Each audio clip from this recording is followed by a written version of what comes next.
Today's guest is Robin from Science of Self-Care, a YouTube creator who is doing some pretty cool things. She is merging scientific knowledge with deeply personal self-care experiments to help people understand how their own bodies work. She went from being a YouTube consumer struggling with self-doubt to a full-time creator whose viral videos on topics like barefoot shoes and weighted vests have built a dedicated community. I've been a consumer of YouTube since my late teens. Now, as she navigates pregnancy and the change and evolution of her content, she's rethinking what success really means on YouTube beyond the views. How has being pregnant impacted your content? It actually has impacted quite a bit. Robin has over 200,000 YouTube subscribers, and in this conversation, we break down how she overcame the fear of uploading her first video, why she prioritizes evergreen content over chasing trends, her approach to long-term experiments that build trust with her audience, and how she's diversifying revenue streams while staying true to her creative vision. Financially, how are you able to sustain yourself with only 2 videos a month? I don't want to be so reliant on sponsors. Even when the algorithm doesn't cooperate, if you've ever felt stuck between creating what you love and what you think will perform, or if you're trying to figure out how to build a sustainable YouTube business without sacrificing your creativity, then this conversation is one you don't want to miss. I'm Erika Vieira, and over the last decade, I've worked with nearly 2,500 YouTube creators as a YouTube channel producer, strategist, and coach. And what I've learned is this: the creators who last on YouTube aren't usually the ones chasing every trend. They're the ones who build something meaningful that compounds over time. The YouTube Power Hour podcast is about pulling back the curtain on what that actually looks like for women. And if you want to learn more about what it's like to work with me, including information about my free YouTube Masterclass and my YouTube bootcamp, all the links are in the description below. Ladies, class is in session. Robin, when was the moment that you realized YouTube was it for you? What would take us back to that? It's so funny because I feel like there was a long period of time where deep down, my heart was wanting to do YouTube, but my kind of more conscious mind wasn't acknowledging that or allowing that. So I've been a consumer of YouTube since my late teens, and I've learned so much from YouTube. I feel like it's such a different platform than any other social media platform out there because these long-form videos can just be made by anyone. You can learn a very practical skill at home, but you can also learn a lot of philosophical things about life. And so I've always just been a consumer and gotten so much from the platform. And while I was in school studying biomedical sciences, after I already had a long squiggly journey related to self-care, which is kind of the theme of my channel, I realized maybe that was something I wanted to give to this online platform and community, that I had some thoughts, experiences, and knowledge to share around that topic. And so slowly over time, I remember launching or publishing my first video. It was so scary, but I would make videos intermittently, not really fully taking it seriously because I was still in school and I thought, is this even a legitimate thing for me to want to do? But eventually I just realized I love YouTube so much and this is fully what I want to do, and I started taking it more seriously. And that's also where I started investing in the craft of creating a watchable video, speaking more eloquently, and all these things that are necessary, even editing. I edit the majority of my videos, so that was another skill I really had to develop. But it wasn't a single moment, but I guess one moment that was really big is publishing my first video, because that's just, I'm sure you know, putting yourself out there is not always easy. So that was a moment in my mind that I really remember, but I'm very proud. All the things that were kind of difficult in the moment, you never regret. It's such a learning experience and you really grow as a person just by putting yourself out there and learning to communicate your ideas and even getting feedback and criticism. I'm so grateful for it all, the good and the bad. What got you to upload that first video? I think this building feeling that I had something to share related to self-care, and I'll elaborate on that a little bit more. I grew up with scientist parents and a very kind of, I'll say, academic scientific view of the world and of health, which I very much appreciate. But as I was kind of becoming an adult, I realized there was also a big part of me that was really focused on my subjective experience, my intuition around my body. And I wanted to marry those two things because in my mind, our personal experiences are not contradictory to the scientific information. They're complementary, and using kind of both a bit of a scientific mind and also an intuitive, empathetic, and more reflective mind together was how I was finding the best way to take care of myself. And I feel like that merging is something I wanted to share more in the world. So that just urge was building to a certain point that I thought, I'm going to publish a video. Yeah. And that's how that came to be. And were you in school at the same time that you uploaded that first video? I think I actually just finished one degree, was about to start another one, and I was just working a service job, kind of not really knowing what I was wanting to do with my life, considering going to graduate school. And I just had always had this feeling in the back of my head that I wanted to make YouTube videos, and I just had never fully acknowledged it. And even after I published that first video, there were many years where I was still doing a bunch of other things, going to grad school and starting a health tech business, which was a whole nother adventure. All while I think there was still a deep part of me that really just wanted to make YouTube videos. And what are your degrees in? So I actually did not finish graduate school because I realized that was not my passion, and I wanted to do something more with storytelling around other people's research. So and this was also, I think, COVID. People are feeling very reflective, thinking broadly about life. So I actually took a leave of absence from graduate school. I was doing a degree in biochemistry and biotechnology. Before that, I had studied biomedical sciences, and I also have a bachelor's in public relations. So I have all these different degrees that are kind of related to science of the body and physiology, but also communications. And I feel like YouTube is a platform that allows me to combine all these different interests in a really unique way that I wouldn't be able to otherwise. Yeah. So what did you go to school thinking you were going to do? I thought I was either going to work in public health or even go to med school. So there was a period of time where I was really convinced I was going to go to medical school, and I was living in the Netherlands at the time. So there, I was reading all these medical textbooks in Dutch and preparing for their version of medical school, which is a little bit different than here. Are you from there? Or? So, yeah, I'm half Dutch and half American, and I grew up in Southern California, but then in my early 20s moved to the Netherlands and lived in Amsterdam for about 10 years. So I kind of adulted in the Netherlands is how I like to think of it. And so there was a big chunk of time where I really thought I was going to go to medical school.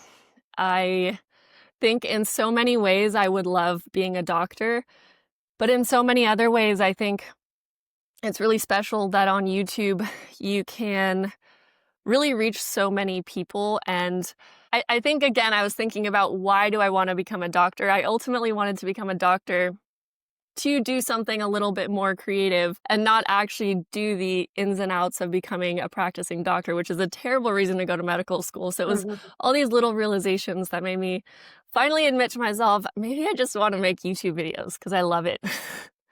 How many subscribers did you have, and how far along were you in that journey? Like, how soon after that first video that you uploaded that you made that decision not to become a doctor, not to go to medical school or pursue that path? So I actually made that decision before I uploaded my first video and decided instead to go to graduate school for biochemistry and biotechnology, just so I could deepen my knowledge of physiology and knowledge of research. But I didn't really, a graduate degree is in many ways flexible. I thought maybe I could work for a public health company or do some sort of science communications. I've always been interested in the intersection of quality scientific information and making that more accessible to the public. But then when I was doing this graduate degree, there was a specific project I worked on that was a competition where we did research in the lab, but also part of the competition was to make a whole video about your project, to kind of sell it, to write up all these different blurbs about it, and I realized my heart was so much more in the communications around the project than the actual lab research itself. And so that was really another moment where I realized I've been getting all these signs, and I've been continuing to deny myself of my clear passion, which is not necessarily doing the research myself, but communicating really interesting findings and interesting things about the body to other people and making it fun, accessible, and engaging. And that was kind of when I said, all right, I'm going to take a leave of absence and explore a more entrepreneurial path rather than a traditional academic path. And that was YouTube. Well, that was YouTube, but also, even then, I couldn't fully do YouTube yet. I started a health tech company, which was such a fun, wild ride because I dove into the startup scene. Ultimately, I ended up closing down that startup, and it, in many senses, it was a failure, but in so many senses, it was an amazing learning experience because when you start your own company from scratch, you're just learning on the fly so many things. And so I feel like I really accelerated this whole other entrepreneurial side of me and that growth, which is now serving me so much as a YouTuber. So I was making YouTube videos while also doing this company, again, not fully committing to YouTube. But at a certain point, I just realized what is kind of my dream? What do I want to be doing in 5 years, 10 years? And that was always around communications and not necessarily starting a tech company, a health tech company. Yeah, that's a lot. What was the health tech what was it?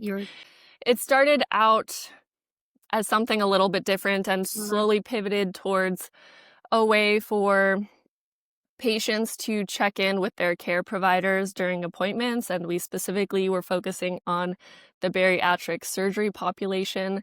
But this is something that really evolved over many pivots, and it started from an original inspiration to just help make the connection between appointments, whether it was a therapy appointment or a surgery appointment, to help make that communication between doctor and patient or provider and patient a little more seamless and help people check in with themselves and help their providers understand what was going on with them. So in many ways, a lot of similar themes of self-care and making sure your body's feeling good and checking in with yourself, all those things.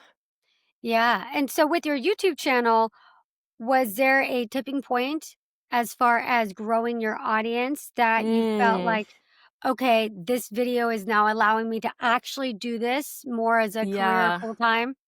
That's a great question. I think I did have one viral video that really made me feel like there's maybe something here that I can offer. So I had been making videos sporadically for a few years, and then I uploaded a video about my experience walking 20,000 steps for a month because I love walking. And I had seen a lot of challenge videos on YouTube and thought, maybe I should just challenge myself for 30 days to walk 20,000 steps. I love walking. This is a little more than I usually walk, but I could make a video of it. And that's what I did. And for some reason that I still can't figure out, this video went viral relative for my channel. And I think more than the performance of the video, the comments of, I still get comments that from people that they saw that video and have been walking every single day since because they were really inspired, or someone else reflecting on how walking helped them grieve after the loss of their spouse. And all of these really heartwarming comments made me feel like there is a greater purpose here that I feel like I can fulfill. And it was just so heartwarming, I think, to see the comments more than necessarily the video performance, because I'm sure, as you know, when you first start uploading on YouTube, you're kind of speaking to an abyss. And so even one comment is so exciting. Someone's engaging with my content. And then to get this influx of really thoughtful, beautiful comments and people really resonating to what I was saying was really inspirational and fueled my fire. Yeah, I'm looking up that video. So how many views does it have now? I'm not sure. It's over 3.5 million, and it's still my Wow. #1 performing video on my channel. Yeah. And it's just so funny because you can spend all the time in the world reflecting on why did this specific video go viral. But I think what I took away from that is that there is an appetite out there for people to be inspired to continue to take care of their bodies, and that there's something that was resonating in the way that I was communicating that I can continue to explore Okay, fast. yeah. So this is the video here, huh? Right here. Yes, 20,000 steps. 20,000 steps. So 2 years ago, and vidIQ says that's 100 times more Yeah, it's than crazy. normal. And that was 2 years ago. Mm-hmm. Wow. And let me see your oldest videos. Okay, so that's like 6 years ago. Yes, they Was were that your very first video? Like, that's actually your first, or did you have another one? um it might have been my first or let's see. It might have been that might have I think those two, Think Carb Smarter or something is what I originally called that second one.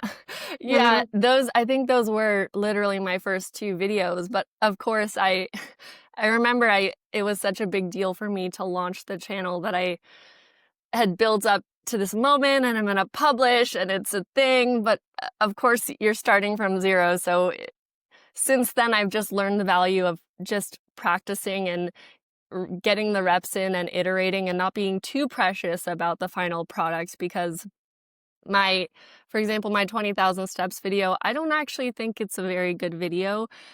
At that point, I started just thinking of my videos as reps, so I wasn't too precious about it, but sometimes were not as something about it resonated with people. And so as someone who wants to put out quality content, I try not to be Mhm. too perfectionistic about things. I think that's one of the biggest lessons I've gotten from YouTube. Yeah, because it's like it is a huge lesson for YouTube, is this idea, and I like how you brought that up, and we could talk a little bit more about it, but this idea of iterating, right? And what did you say? I've never heard that phrase used before. You said, like, in the context of YouTube, you said you considered it a rep, or what? Yeah, Explain that that. every video is just a rep, and no one video needs to necessarily be perfect, end all be all, this is my creative baby, but it's just a repetition of making a video, and in every single video you learn something. Maybe one is more of a flop than the other, maybe you accidentally stumble upon something that really works. So I think of it as just every video is a rep, like you're working out your muscles. You're working out the muscle of making videos and the crafts that you're developing, whether that's speaking, editing, or all of it, scripting. And I'm very hands-on with all my videos. I occasionally have an awesome contractor who will, for example, edit my A-roll, but I just love putting my heart into it. And so for me, it's also important to not be too precious about it, because if it were up to me, I could spend a long time on each video, and that's the marginal difference is not worth those many extra hours when you can just start the process again with a new video. So that's why I really think of it as a repetition. How do you decide when to stop? I think when I think it's watchable and I feel decent about it, but Mhm. honestly, sometimes that point of when to stop is I have a deadline because I do have sponsorships on my videos now. So Mhm. that It might be a forces point you. at which it's got to be good enough, and I've really realized that I so badly want to put out high quality content that Mhm. it's not worth it to me, and it doesn't feel good to rush something too much for the sake of a deadline. So I've kind of learned along the way what's important to me, and more than any sponsorship money, I just want to put high quality content out there. Yeah, that's great. So this was that inflection point for your channel, this video from 2 years Yes. ago. So what's interesting though is like you've been uploading for, if we look at your oldest, that was 2 years ago. So this was 6 years ago. Yes. So what was going on between year one and year four?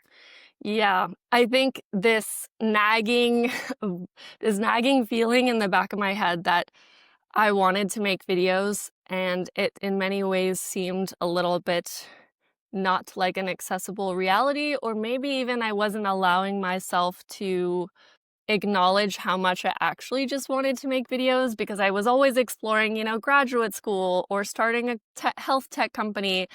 And that inflection point on my channel gave me a sign from the outside world that it was maybe possible to actually fully go for this. But if I look back, I wish I had just acknowledged that for myself a little bit sooner and allowed myself to go for that a little bit sooner. So you almost like this idea of like going all in on YouTube sooner.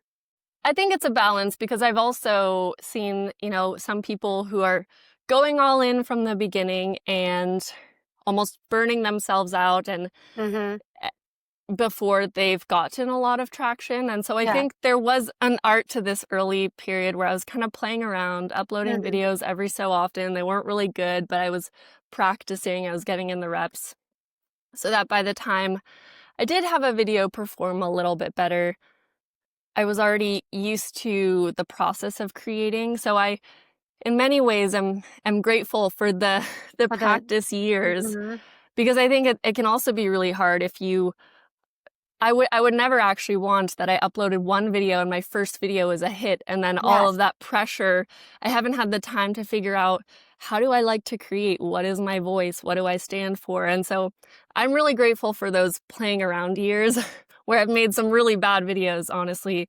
I think it's important. And so that when that one video did outperform my other videos, I felt a little more ready to fully dive into it. Yeah, it's so true. I always say it's not necessarily ideal to get viral right away. No. I actually have several people that work with me have come to me, clients have come to me and they said, I don't know what to do. Like I got viral, like video 3 or 4, and I really don't know what to do, So, and it can, in some ways, it's like they're learning YouTube while having, like you said, like all these eyes and ears on you. So, yes, exactly. And even 4 years in getting a viral video, I think the nature of a viral video is not always the most helpful if you really want to grow a channel organically long term. It can be a really nice sign from the universe and from the YouTube algorithm that people are interested in what I have to say. But I think that core audience that is going to be invested in your videos time and time again, that's going to be smaller than the viral audience of any one video. And I think a single viral video can also sort of skew where your channel ends up going. And then maybe now I feel compelled to make only walking content, when actually I'm very interested in this whole umbrella of self-care. And so I'm not necessarily after virality with my videos. I want to make something quality that someone can watch and feel like they've learned something and they've gotten some sort of educational information out of, but also maybe some inspiration out of. And so some of my favorite videos where I got really heartwarming DMs or comments on are not necessarily the viral videos, but I'm still very proud of them and grateful that I made them. Yeah, and you have that community. It's hard to, you can't really build a community off of 1 or 2 viral videos. That's pretty much impossible to do. Yes. It comes from consistently doing the same thing, but consistently having the same message and the same mission again and again and again and again and again. And that's how you kind of bring those people together. Yes, indeed. So how did you keep going though, those 4 years where, it wasn't necessarily going viral? It looked like, from the numbers that I was looking at, it looked like you had decent numbers, but I don't know if they were like that when you first uploaded. It's kind of the spillover of going viral. People are revisiting your old videos, which is my nightmare because they're not good. But I think it was, so for those 4 years, YouTube was not my main thing. I was firstly working in a pub in Amsterdam, which was a great side job, but also going to school. And then I started a health tech company and was, raising money, kind of a traditional startup path. So I was doing all of these extra things on the side, and YouTube was really my heart and soul project, I guess I would call it. So I think that allowed me to keep doing it for many years without seeing results, because I was doing it from a place of love and from my heart rather than a need for it to perform. And so I think, again, there can be benefits to not immediately going all in with the financial pressure that this needs to work, or just also there's kind of a societal pressure that we all are expected to know what the heck we're doing in life and what's going on. And even if you're at a family member's birthday party and people are asking, what are you doing? And for a long time, graduate school was my acceptable social answer. I'm doing graduate school, but actually my heart and my brain was more focused on the creative things I was working on. And so I think those 4 years were helpful to be able to play without too much pressure. Yeah. How do your science parents feel about leaving graduate school and then doing YouTube? My parents are awesome. I have had such a squiggly career. Before I studied biomedical sciences, I actually worked as a fashion model and a runway model for a while. That was wow, my that's first professional job. And so okay. my parents have always, and I was very into photography as well. So my parents have always been amazing at supporting me and saying whatever I want to do it's my life. So Mhm. I'm very grateful for that. I never felt the Right. pressure that, I need to do a specific thing to be loved or to be valued by them.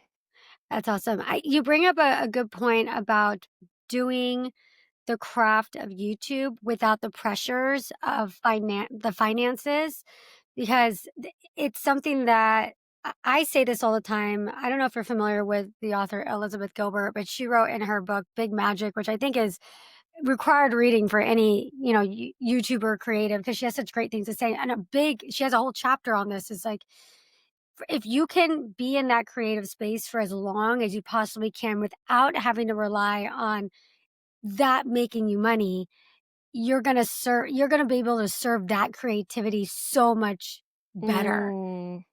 And it sounds like that kind of is what happened to you. I love this so much, and it's very top of mind for me now because I'm trying to hold on to that feeling.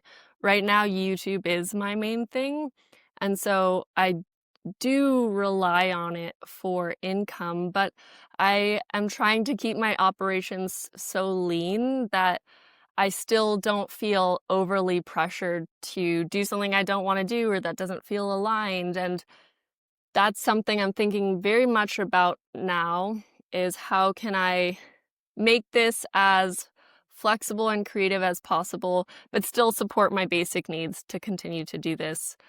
So that, yeah, you don't, because I've also known people with huge channels where they have whole teams and a payroll. And I think all of that pressure of having lots of people's paychecks to continue to pay for and people to manage, I think that would slightly steal the creative magic that I currently feel with YouTube and that I hope translates through my videos, that it's really coming from a place of deep inside me and it's not something that has become so much of a business that it's no longer has this creative spark that I've always felt around YouTube.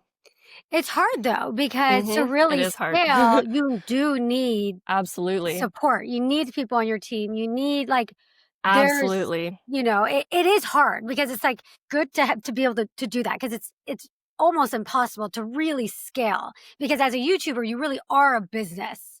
You So to do it all yourself absolutely are. is not it's not really sustainable for long No, term. and this is where I know you are a coach and have worked with so many people. This is Yeah. where I feel like this interview is also maybe a moment for me to reflect on. I Mhm. would love to scale. I would love to grow my channel. Uh-huh. And maybe I do have some self-limiting beliefs around what that means in terms of trade-offs with my creativity, and it doesn't have Yeah. to be that way. And so it's a season for me thinking about right now, how can I grow without compromising this core that makes me love YouTube and feel creative and feel kind of inspired and free. Yeah, and that's the thing is like with what I said about like keeping it creative as much as possible. I really do believe it's for people that haven't seen the success yet. Like that inflection point isn't there yet. Mm, Because in order to get to that point, you do have to put yourself out there in so many different ways and be creative and experimental. I mean, your whole channel is Yes. about experimenting, not necessarily with YouTube, but just in general.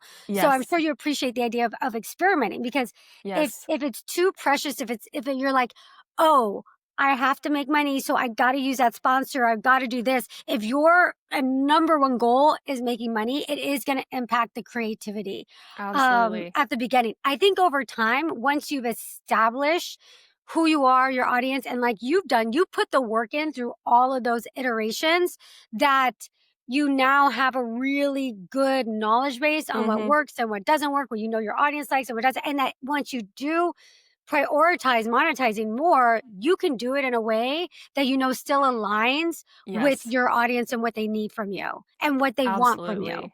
Absolutely. And I've heard many YouTubers refer to this idea where you make different videos for different reasons, and one is kind of Mhm, more based on market research, serving the mhm. algorithm, one is maybe more serving your creative soul. And I really like this concept, and I'm trying to embrace that a little bit more, while also being more systematic, more structured, and treating my channel more like a business than I originally was when I was just creating. Yeah, I always tell people, like, you have to leave at least, like, I'd say around like 20, when you get to the point where this is your full-time gig and this is really what you're doing, I say you need to give yourself at least like 20% of your uploads, whatever it is, like one every 4 or 5.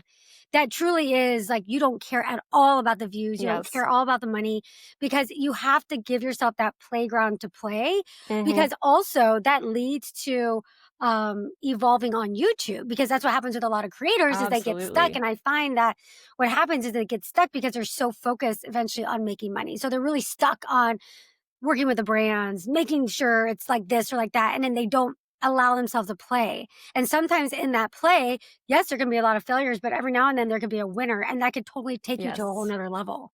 Yeah, you can uncover this whole new gem part of your channel that you maybe didn't think of before.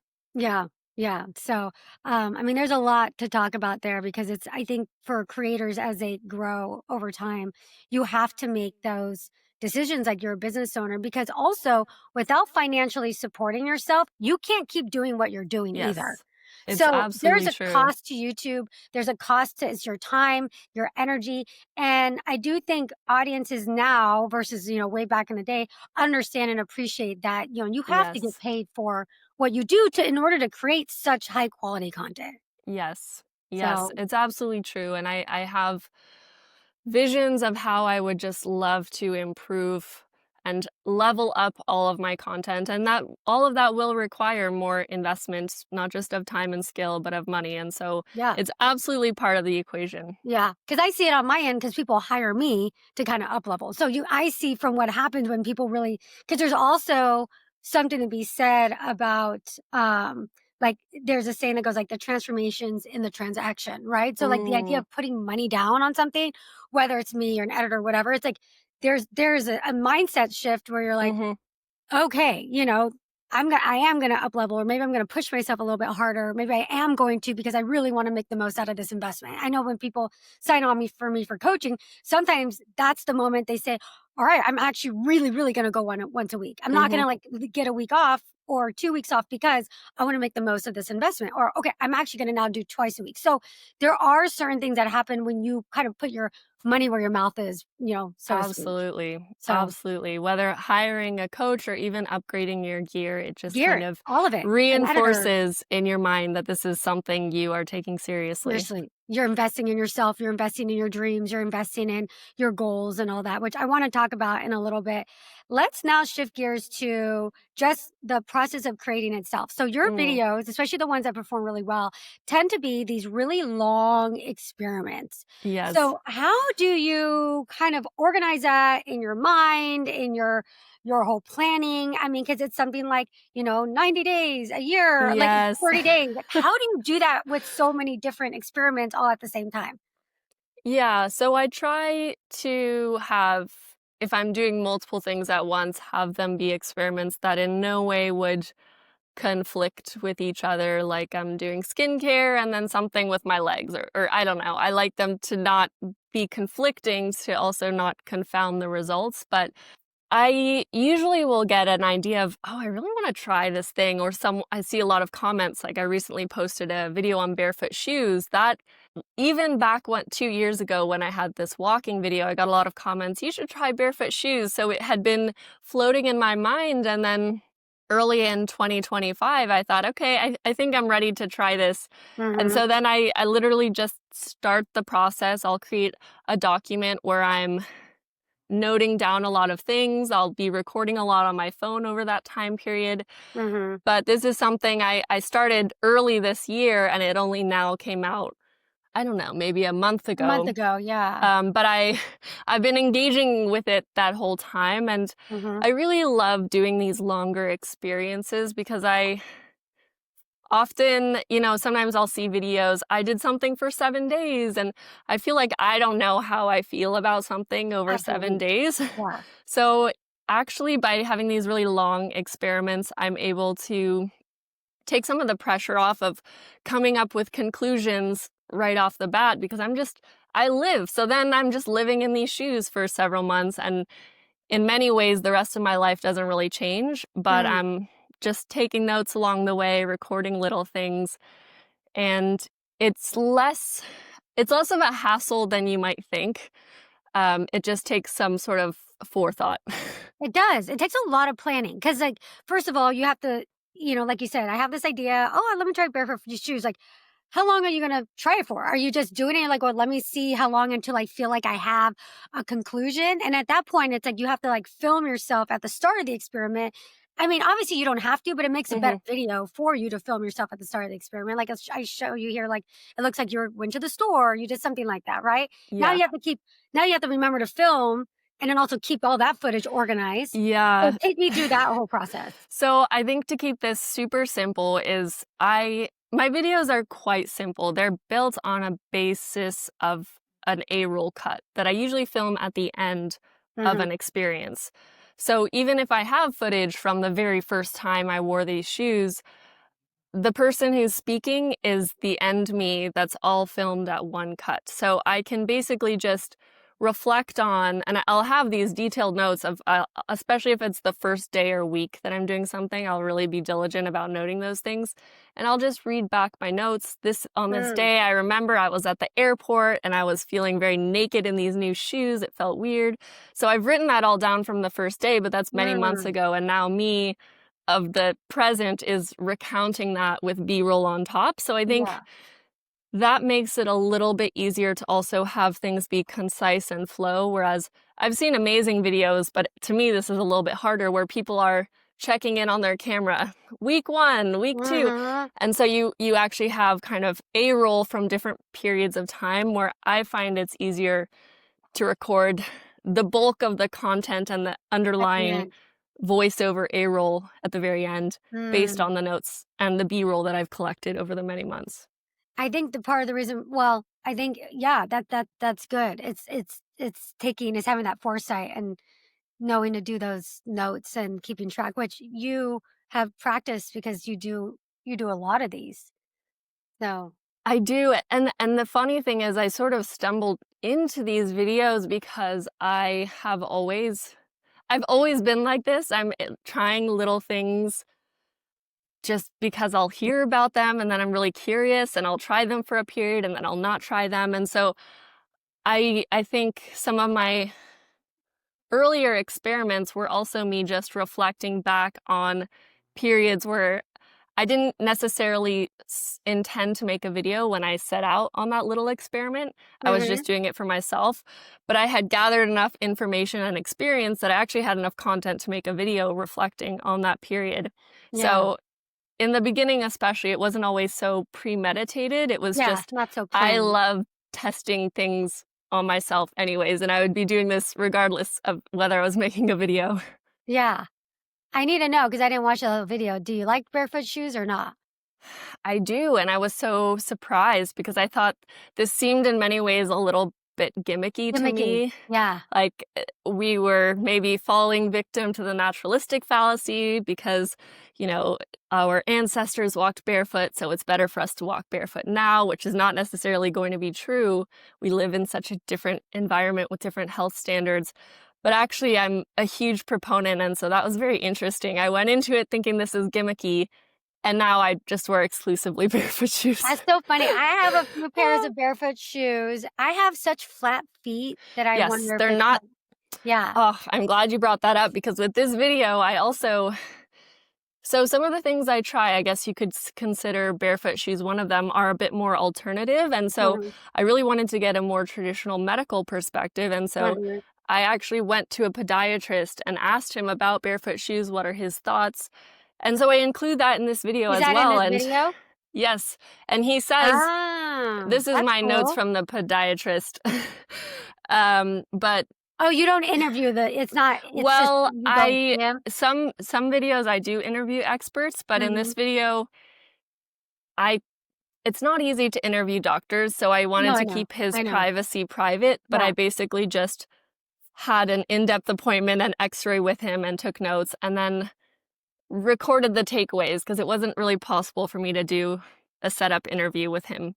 But he did mention that people with flat feet were not the best candidates for barefoot shoes. And he added a lot of nuance to this concept and experiment. And so I'm going into my videos now thinking of myself more as a journalistic peer to my audience. I'm testing things, and I want to go in without too many biases and just explore around, talk to people who are fans of things, who are not fans, who are skeptics, and get a holistic view of something is my current goal with these videos. And I do love that you bring in someone like a doctor that like really knows their stuff, because you see so much content about all these kind of alternative things, and there is a lot of validity that they can work. But like to your point, to the video's point, for some people, for me, because I tried doing the barefoot foot thing, and I'm like, my feet were killing me, and it dawned on me like, oh my God, I have like really flat feet, like really. I was told at a young age. My sister is a dancer, and she's danced her whole life, and we were in dance class together, and then the dance teacher goes up to my mom like, your younger daughter Jacqueline's amazing. She's so good. She's great.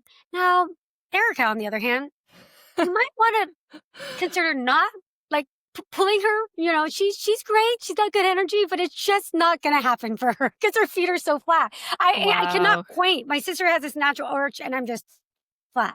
Yeah, and I'm so glad you bring up this point, because I am such a strong believer. Actually, I have a coming video that's very much on this topic, but I'm such a strong believer that we all have completely unique bodies and unique health contexts. So there's never going to be a one-size-fits-all solution.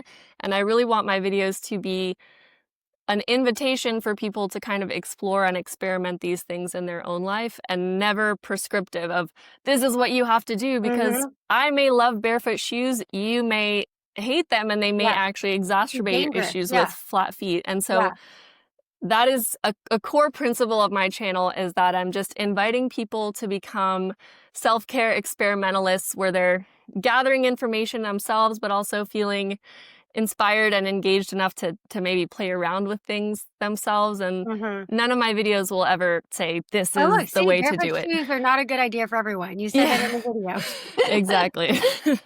Looking at this, 89,000 views about a month ago, you obviously put a lot of time and energy into these videos. How do you feel about the way it's performing right now? So I think this video, my topics are funny, because some of my top performing videos, if you go to my page, were videos that slowly grew over time. They're very evergreen topics.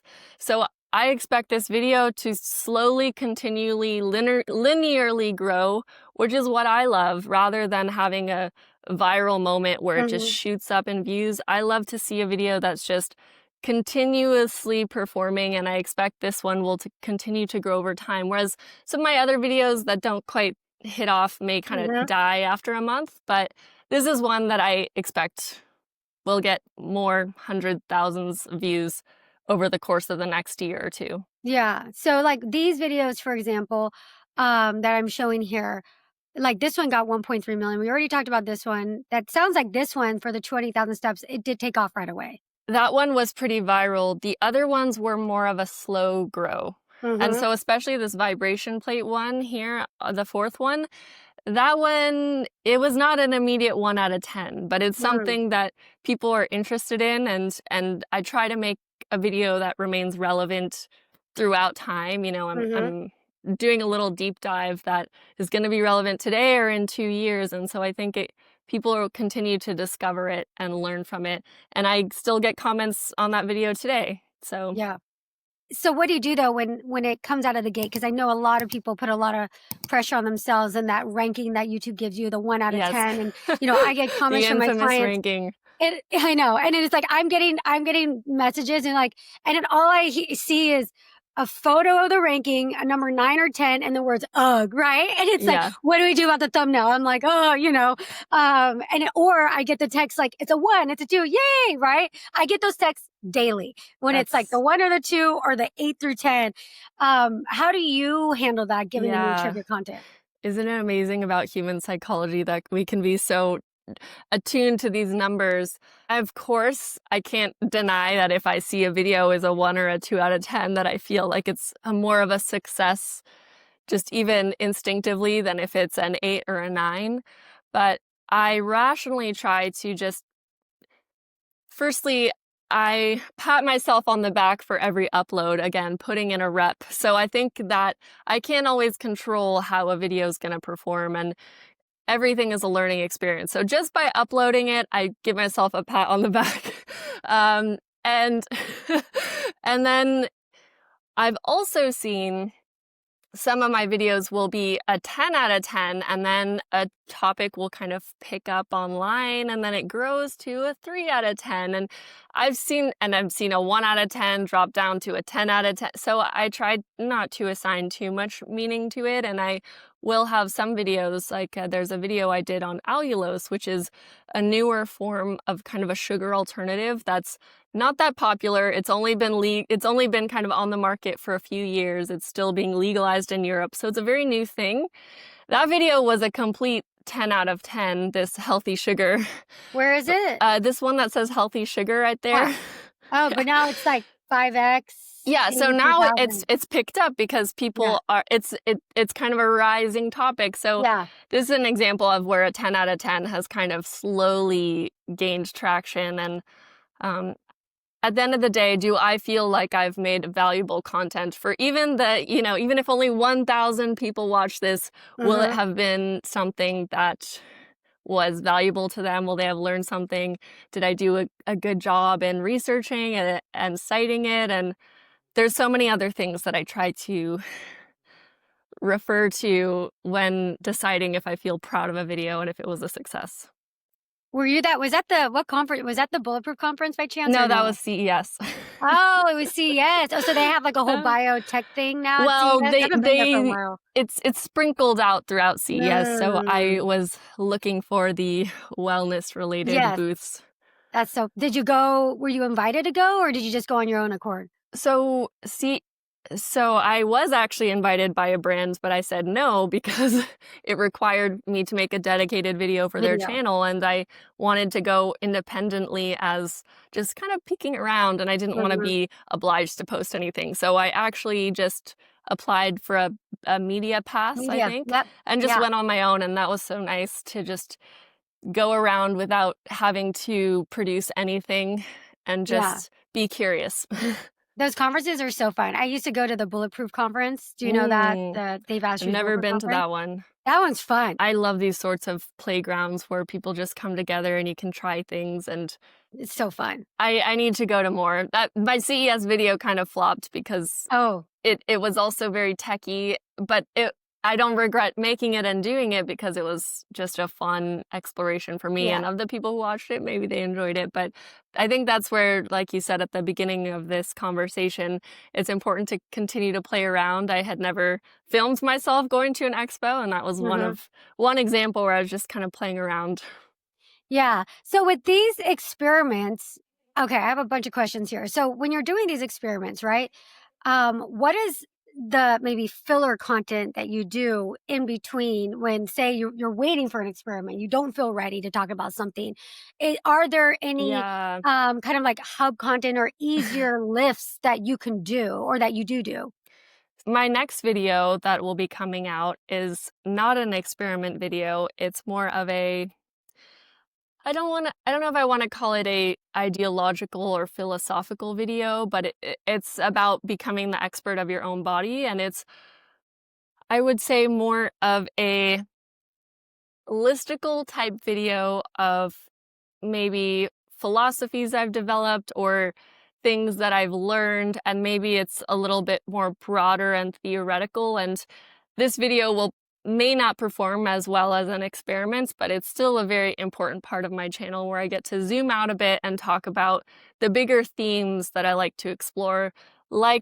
So this video that is going to be how to become the expert of your body is really going to be focusing on the fact that we are all unique, and we can hear all of these different things from experts, from research, all these rigid rules. How can we navigate that within our own lives? And so it's a little bit more theoretical, but I still hope that whoever watches it feels a little more confident, clear-headed, empowered to take charge of their own health. So I think that's an example of a filler video that is really me sharing more of my thoughts and philosophies rather than a specific experiment. And you said something though. You said, I don't think it'll necessarily perform as well. So, you kind of already seen you have an awareness of obviously what works with your audience, and those kind of hero type videos of I try this for 30 days, 60 days, obviously have done really well for you. So how do you approach the fact that, okay, it's a filler video, it's still important because it's important to me, it shares my mission with my community, but then like, how do you navigate, like how often you do that versus the bigger videos? And then also like which ones you do with sponsors versus not sponsors? Like, how do you kind of navigate all that? I think I am a lot more intuitive than a lot of probably other people, and I maybe should be more systematic about this, but I also try to make videos that really feel like they're resonating with me at a certain point in time. So this becoming the expert of your own body video feels very clear in my head now. I don't think I could have made it 1 year ago, for example. And so sometimes it's also just a matter of what is really on my mind and what are some fundamental things I might want to share with the deeper core of my community. And so it's not that strategic, it's not that calculated. It's just what's true to me now and what feels relevant to me and what can I speak from the heart about. Because I also think how you show up when you're speaking really translates through the camera. And I think that's one of the takeaways I took from my viral walking video is I was so obsessed with walking and in such a joyous space when I filmed that I feel like also based on the comments, that was one of the reasons that people really resonated with that video, because I was speaking from such a inspired place about walking myself. So a lot of times the choice of video, if it's not a hero self-experiment video, is going to be based on what's calling me. Because that's what I can speak to enthusiastically and deeply to the camera. I will usually have outlines for my videos, but I don't speak from a script. I don't have a teleprompter. I really like it to feel like we're just having an intimate conversation and I'm sharing from the heart. That's my personal style, which does mean I sometimes am a little bit rambly in my videos, but I'm working on that. But another thing, and another thing that I can do is I can repackage some of my experiments. So a coming video I'm doing this fall is actually ranking all the different devices I've tried over the years. That's fun. And so then I'm not doing a specific experiment. I'm just using more of those different experiences to say, okay, after many years of using this device, this was worth it, this was not. I reach for this all the time, I never reach for this. So there's different ways to repackage the things that you've already invested your time and energy into. Yeah. And how often do you upload? My perfect cadence is twice a month for a long form video, which is not that often. Yeah. But it's so funny because my brother-in-law is a YouTuber himself, and he uploads less than once a month and has a far more successful channel than I do. And so wow. I think he's really taught me that there's no one way to do YouTube. And for him, every video is such a gem. It's really quality over quantity. And so I think my perfect cadence where I feel good about the quality but it's still regular enough, is twice a month. That is something, if I had a little bit of a bigger team, maybe I would be able to upload more often. But again, doing these long-term experiments, I can only have so much going on at once, so I would have to be creative about how I come up with more concepts, long-form concepts in a month. Yeah, because only 2 videos a month, that doesn't give you a lot of room, like, for sponsors. You know, I know a lot of people that will try and do more content, especially during different seasons of the year, because they have more of these sponsorship opportunities and they don't want to turn them down. Yes. So, it's like, how like, financially, how are you able to sustain yourself with only 2 videos a month? Yeah, so I am already booked into the new year of those 2 spots per month with sponsors, which is I'm very grateful for, but because it gives me some sense of security. Stability. Like I know these 2 spots are booked.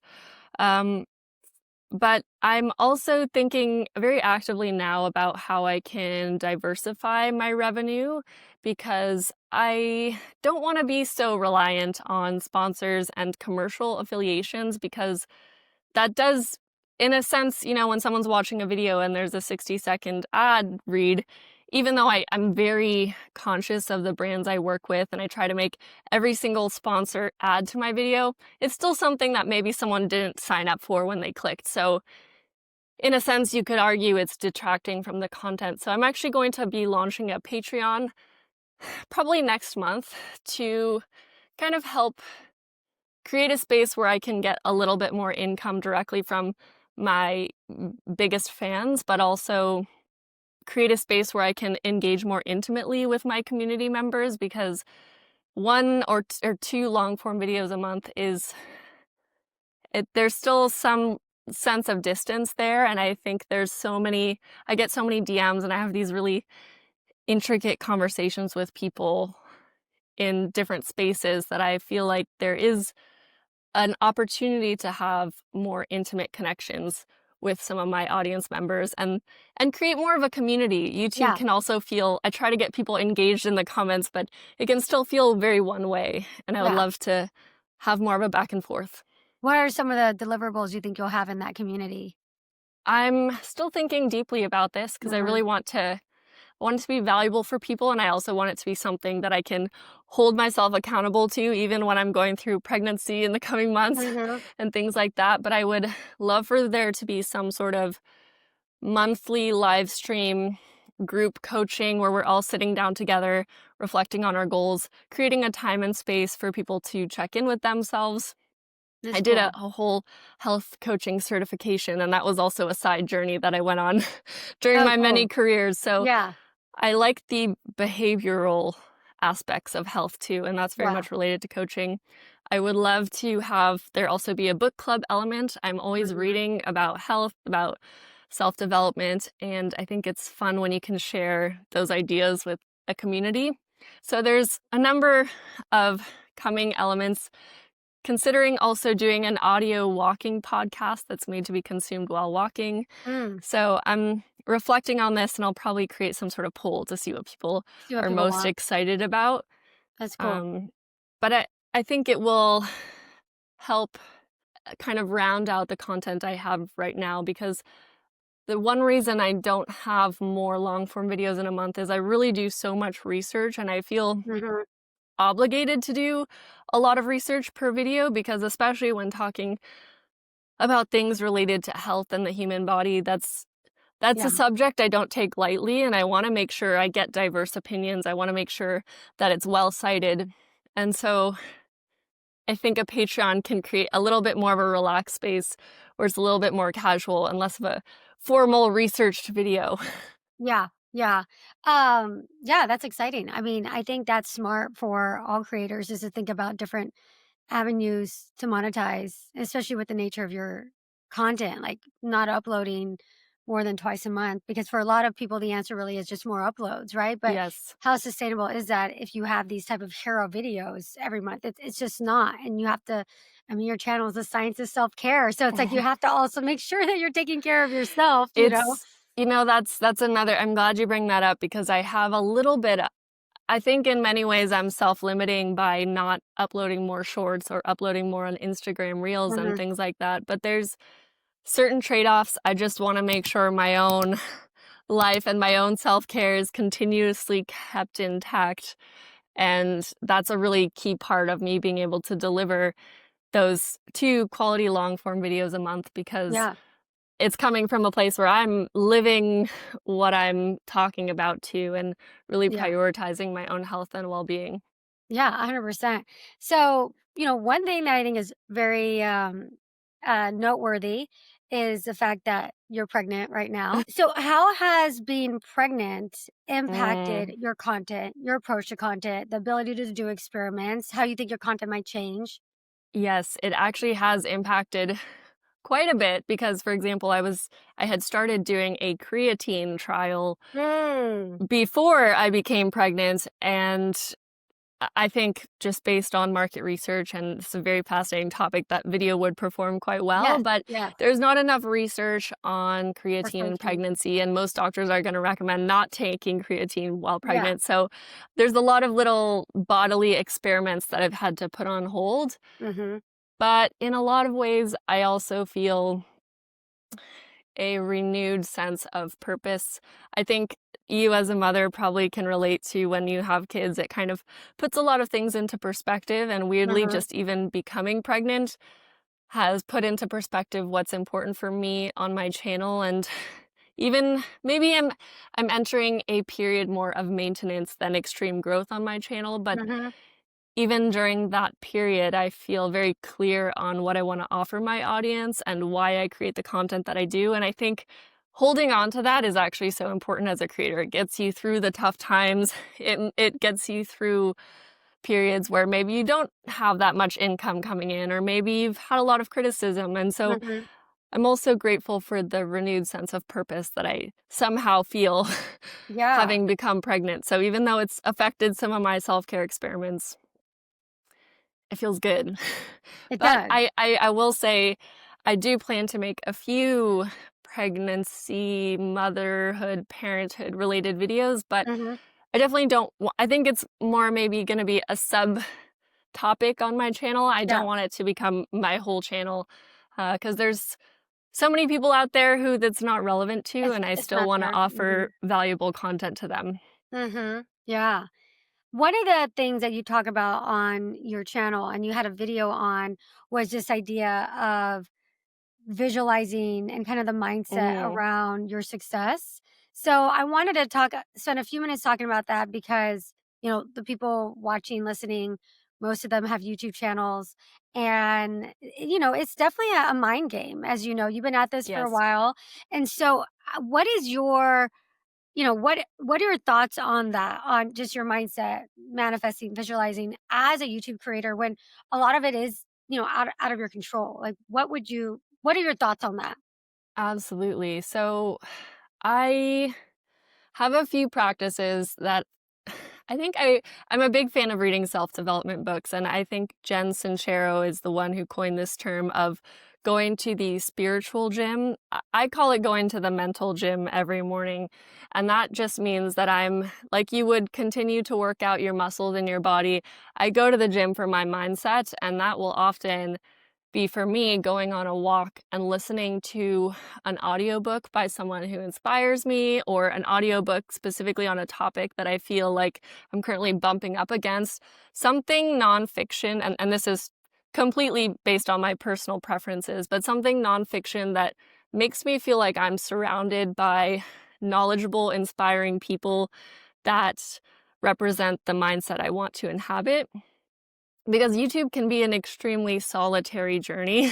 I'm sure many people come to you also just wanting someone to be able to bounce ideas around with. And so I think through books I've been able to create a little community of thinkers around me that inspire me. So that's something I do every single morning. I go for a walk and listen to some sort of nonfiction piece. And I think that has really helped me, because sometimes when you read biographies of people who have done the craziest things, it puts your own journey into perspective and you think, oh, wow, they were able to do that. I think I can handle today.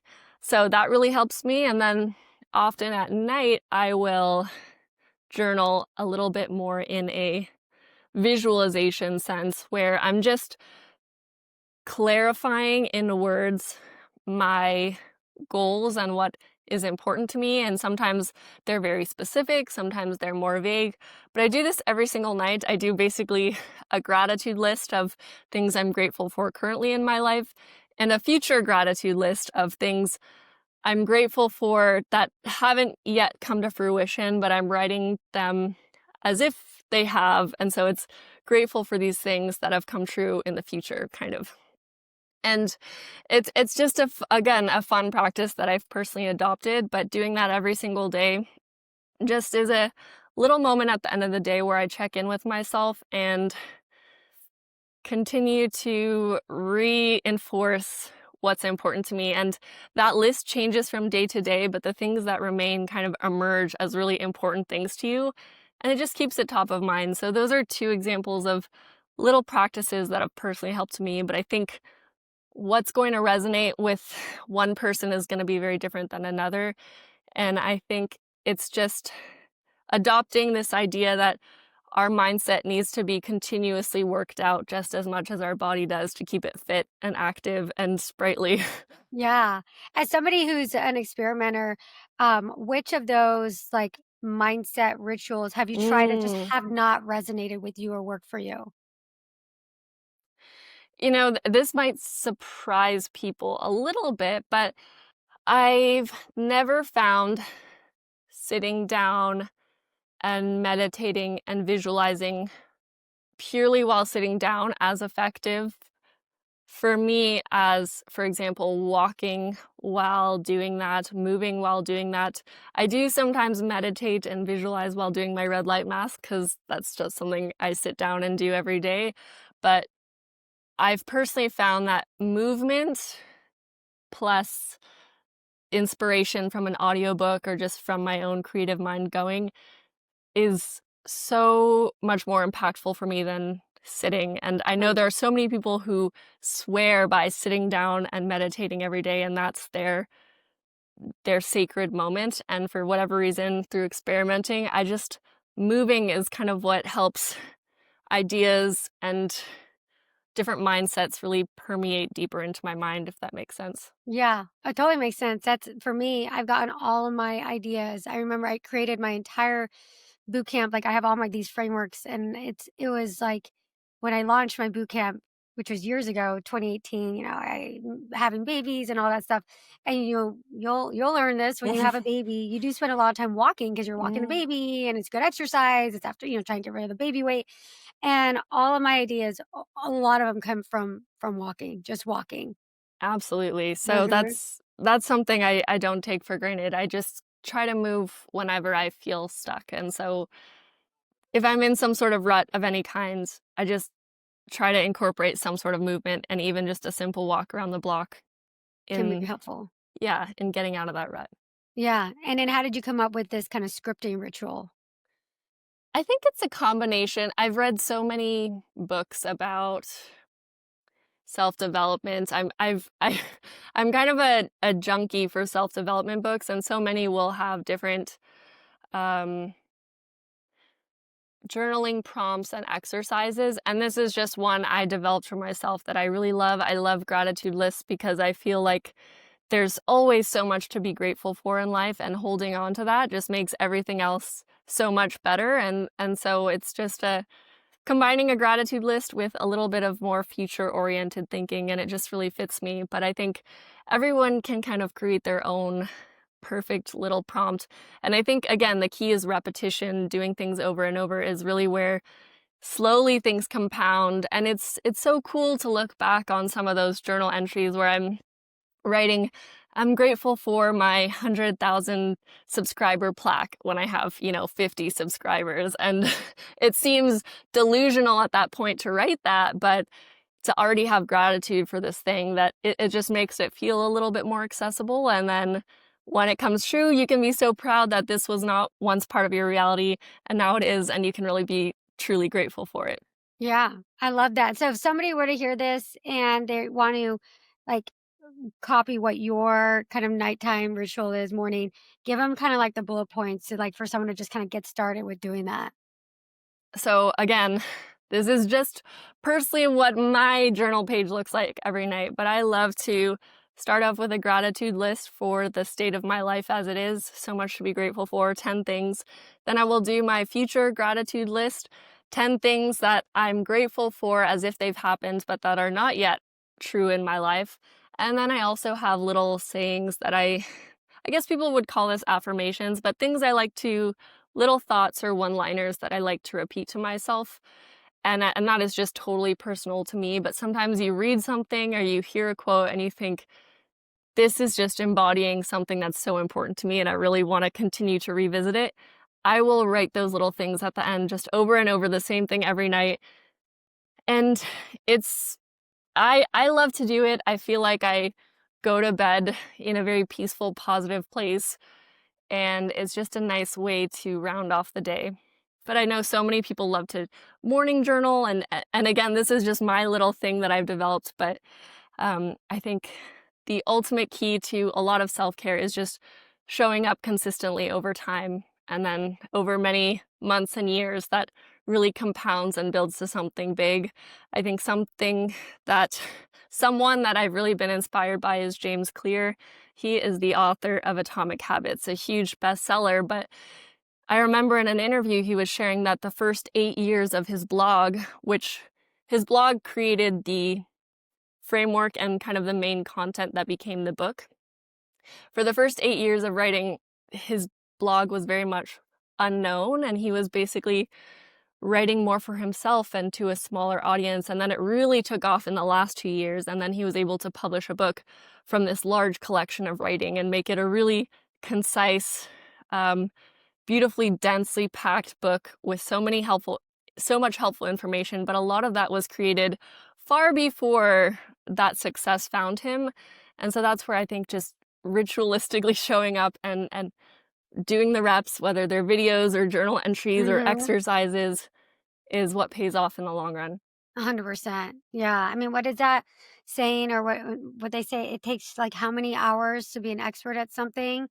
10,000 hours. 10,000 hours, Yeah. And that's like with YouTube. I always say this for people that are new to YouTube, and then it's like they're on their 10th video and 12th video. It's not working. I'm like, are you kidding me? You literally, you're a baby in the YouTube world. Yes. Yes. So, yeah. And then that's where I think the mind game part comes in, and that it can be helpful to do journal exercises or do these practices that make it feel a little bit closer or less delusional or more delusional. I don't know, but you just have to keep going through even the awkward moments where you're not really seeing any results, because every rep is building on something.